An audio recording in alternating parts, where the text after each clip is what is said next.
Hello friends, मेरा नाम विशाल है and welcome to my channel programming with Vishal. Friends, आज के वीडियो में हम लोग देखने वाले हैं कि अगर हमें लारावेल 8 की किसी वेबसाइट को सर्वर पे अपलोड करना हो और साथ ही साथ जो होस्टिंग है वो हमारी शेयर्ड होस्टिंग है, तो उसको हम कैसे कर सकते हैं।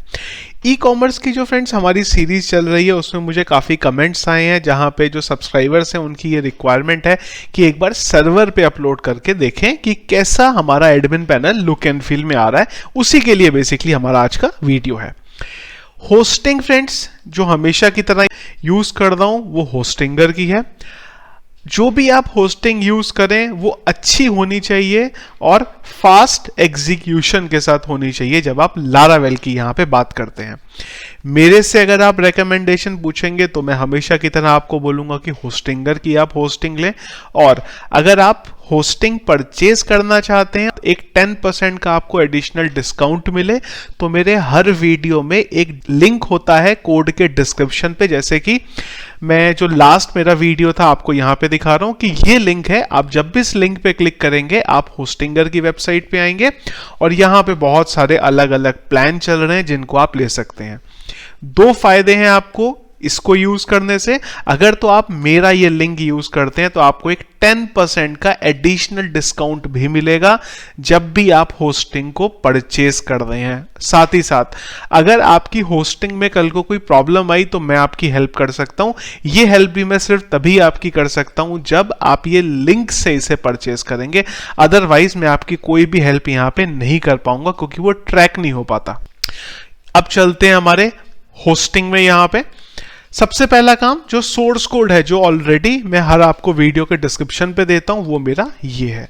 तो हम सबसे पहला काम तो ये करेंगे कि यहां पे एक तो डेटाबेस बना लेते हैं। तो मैं चलता हूं यहां पे माय डेटाबेस, न्यू टैब में से खोलते हैं और PHP माई एडमिन को भी न्यू टैब पे खोल देते हैं।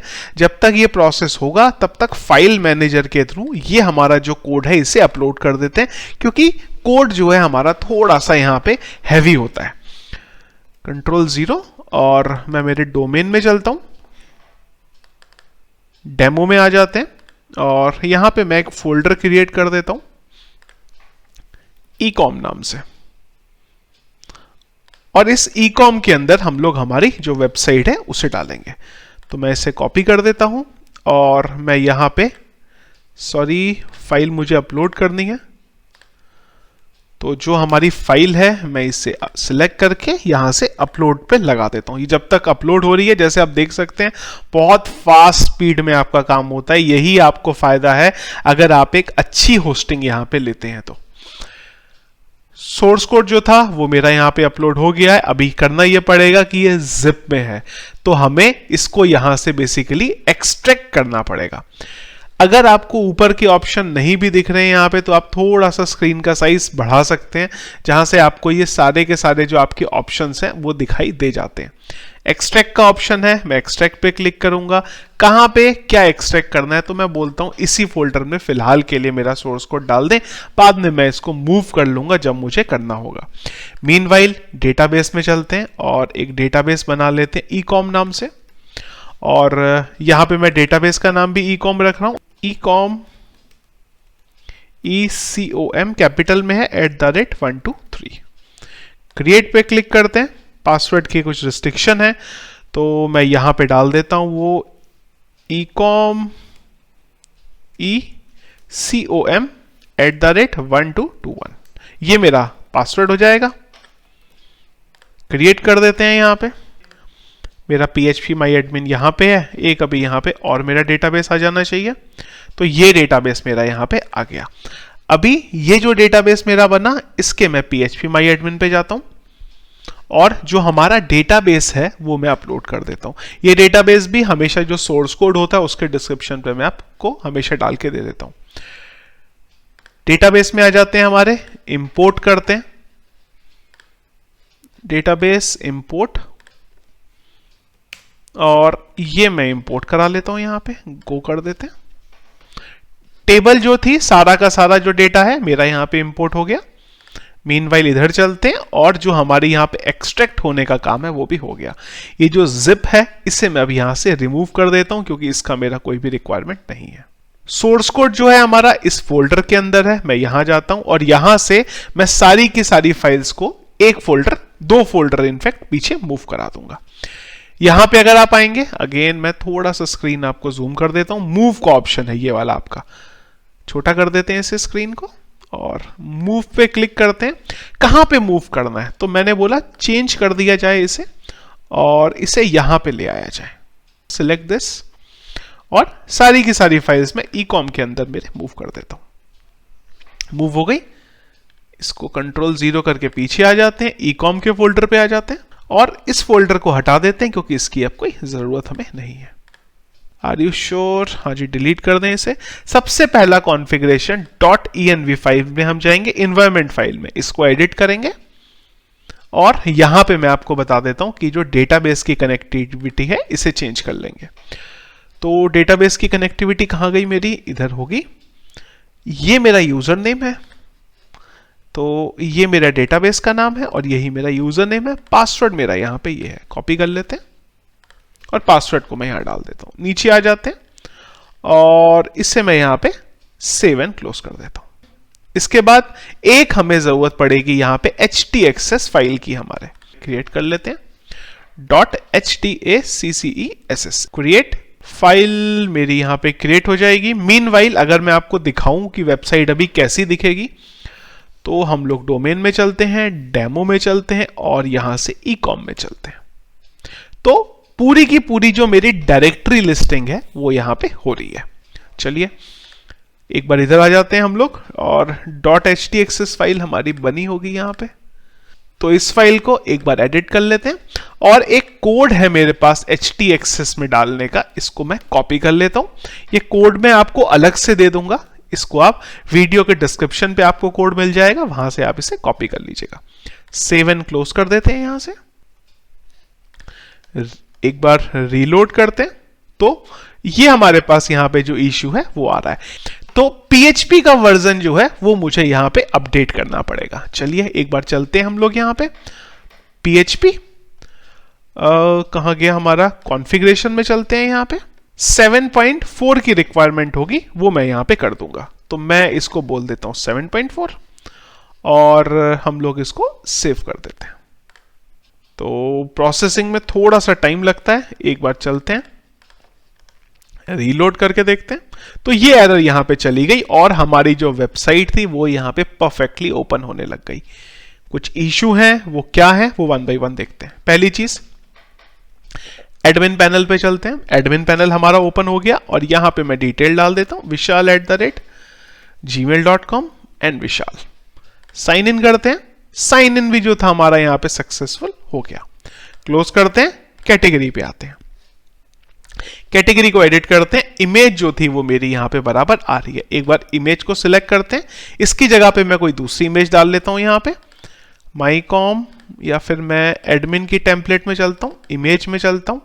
ये इमेज सिलेक्ट करते हैं और इसे सबमिट करते हैं, एडिट करते हैं। यहां पे अगर आप देखें तो आपकी जो इमेज है वो अपडेट नहीं हुई। ठीक है, इसका मतलब क्या हुआ? हमें यह समझ में आया कि हमारी ये जो इमेज है ये सर्वर पे अपलोड नहीं हुई होगी। इससे तो हमें यही समझ में आया। ओपन करते हैं इसको और एक बार फाइल मैनेजर के थ्रू देखते हैं कि ये इमेज अपलोड हुई भी है कि नहीं हुई है। स्टोरेज, स्टोरेज के अंदर ऐप, ऐप के अंदर पब्लिक और मीडिया के अंदर होगा हमारा कैटेगरी। अब आइडियली ये जो फाइल है इसका नाम ये है 1612। डेट से अगर मैं सॉर्ट करूं यहां पे तो 1612 ही है सारी। एंड में आ रहा है 457, एंड में आ रहा है 457। तो आप देख सकते हैं ये जो फाइल है ये तो अपलोड हुई है, पर अगर फाइल अपलोड हुई है तो वो गई कहां? तो इसके लिए हमें सबसे पहले जब भी कोई वेबसाइट को सर्वर पे डालते हैं, कोई बेसिक चीजें हैं कुछ जिनको हमें फॉलो करना पड़ता है। पहला ही चीज, ईकॉम के अंदर आएंगे और यहां से हम लोग चलेंगे हमारे पब्लिक के फोल्डर में। पब्लिक का जो फोल्डर है इसके अंदर चलेंगे स्टोरेज के फोल्डर पे, या फिर मैं एक स्टेप पीछे जाके ये जो स्टोरेज का फोल्डर है, ये स्टोरेज के फोल्डर को ही रिमूव कर देता हूं। ध्यान से देखिएगा, पब्लिक के अंदर के स्टोरेज के फोल्डर को डिलीट कर रहा हूं मैं, जो रूट पे स्टोरेज पड़ा है उसे डिलीट नहीं कर रहा हूं मैं। तो इस फोल्डर को हम लोग यहां पे डिलीट कर देते हैं, क्योंकि हमें यहां पे फिर से एक बार लिंक करना पड़ेगा इससे, जो हम लोगों ने पहले भी करा था। इसके बाद यहां पे अब आ जाती है आपकी मेन चीज। अब देखिए, जब भी हमें कोई कमांड एग्जीक्यूट करनी होती थी PHP आर्टिसन की, तो हम लोग CMD में जाते थे, पर ये तो शेयर्ड होस्टिंग है। अब शेयर्ड होस्टिंग पे तो CMD का एक्सेस होगा ही नहीं, तो उसके लिए हम लोग हमारे राउट्स के थ्रू कोई भी कमांड को रन कर सकते हैं। तो मैं चलता हूं मेरे राउट्स में, और राउट्स में मैं एंड में आ जाता हूं। दो काम करेंगे हम। सबसे पहला काम तो ये करेंगे कि जितने भी हमारे कैशिंग बनी हुई है उन सारी कैशिंग को रिमूव करेंगे। तो उसके लिए मैं ये जो था मेरा, इसको कॉपी करता हूं और यहां डाल देता हूं कैशिंग, कैशे, सिंगल कोट। और जब भी ये एग्जीक्यूट होगा तो हम लोग कैशिंग को रिमूव करेंगे। कैसे यहां पे रिमूव करेंगे, मैं एक बार स्क्रीन मेरा जूम कर देता हूं थोड़ा सा। हाँ जी, अभी आप सबको दिख रहा होगा यहां पे। तो यहां पे मैं बोल देता हूं आर्टिसन का हम लोग डायरेक्टली यहीं पे यूज कर लेंगे। तो मैं बोल सकता हूं आर्टिसन कॉल, और यहां पे हम बोल देंगे कैशे क्लियर। और इसी के साथ साथ हमें जो स्टोरेज है उसे दोबारा लिंक भी करना होगा। तो उसके लिए मैं यहां डाल देता हूं, अंदर चेंज कर देते हैं स्टोरेज, और यहां कर देते हैं लिंक। ये दो मेरे हो गए। अच्छा, ये स्टोरेज है और ये है कैशे है। सेव करते हैं इसे, और जो हमने ये बनाया था, हमारी फाइल सेव हो गई है। यहां पे मैं ecom के आगे कैशे डाल देता हूं सबसे पहले, कि जितनी भी कैशिंग है उसे क्लियर कर दीजिए। उसने कर दी होगी यहां पे। कैशिंग के बाद स्टोरेज को मैं दोबारा हिट कर देता हूं। स्टोरेज जो था वो भी मेरा यहां पे एग्जीक्यूट हो गया। तो अभी मैं एक बार इसे रीलोड करता हूं, तो ये देखिए इमेज आपकी ऑटोमेटिकली यहां पे आ गई, जो अभी तक आपकी नहीं आ रही थी। इसे सिलेक्ट करते हैं और एक बार सबमिट के बटन पे क्लिक करते हैं, एडिट करेंगे, तो ये जो इमेज है आपकी यहां पे अपडेट हो जाएगी। तो ये चीजों का आपको ध्यान रखना पड़ेगा जब भी आप किसी वेबसाइट को शेयर्ड होस्टिंग के अंदर अपलोड करते हैं। तो फ्रेंड्स, ये था हमारा एक सिंपल प्रोसेस आपकी वेबसाइट को लोकल होस्ट से सर्वर के ऊपर अपलोड करने के लिए। जो मैंने आपको प्रोसेस बताए हैं htaccess के और स्टोरेज के, इनको आप ध्यान से फॉलो करिएगा, तभी आपका ये प्रॉपर तरीके से मूव हो पाएगा। साथ ही साथ सर्वर और होस्टिंग के लिए मैंने आपको ऑलरेडी बता दिया है कि आप लोग होस्टिंगर को यहां पे परचेस कर सकते हैं। सो फ्रेंड्स, ये था हमारा आज का एक वीडियो, किस तरीके से लारावेल 8 की वेबसाइट सर्वर पे आप अपलोड कर सकते हैं। आई होप जो मैंने आपको यहाँ पे एक्सप्लेन करा है आपको सारे पॉइंट्स समझ आए होंगे। कहीं पे कोई डाउट है, क्वेश्चन है, या अभी भी कोई इश्यू आ रहा है, तो प्लीज़ मुझे वीडियो के कमेंट बॉक्स पे आप बता सकते हैं। मैं अपनी तरफ से कोशिश करूंगा कि आपके इश्यू को रिजॉल्व कर सकूं। htaccess का कोड जो था वो मैं आपको वीडियो के डिस्क्रिप्शन पे दे दूंगा, वहां से आप उसे डाउनलोड कर सकते हैं। एक चीज और है फ्रेंड्स, बहुत सारे मुझे पता है क्वेश्चन आने वाले हैं मुझे अब, जब भी आप इसे अपलोड करेंगे तो आपके साथ बहुत सारी प्रॉब्लम हो सकती है।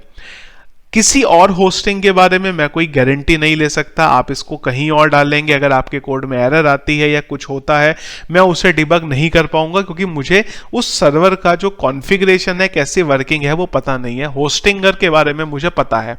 तो अगर कोई इशू आपका होता है तो बताइएगा, मेरे से अगर वो रिजॉल्व हो सकता होगा तो मैं आपको डेफिनेटली उसमें हेल्प करूंगा। Thank you friends.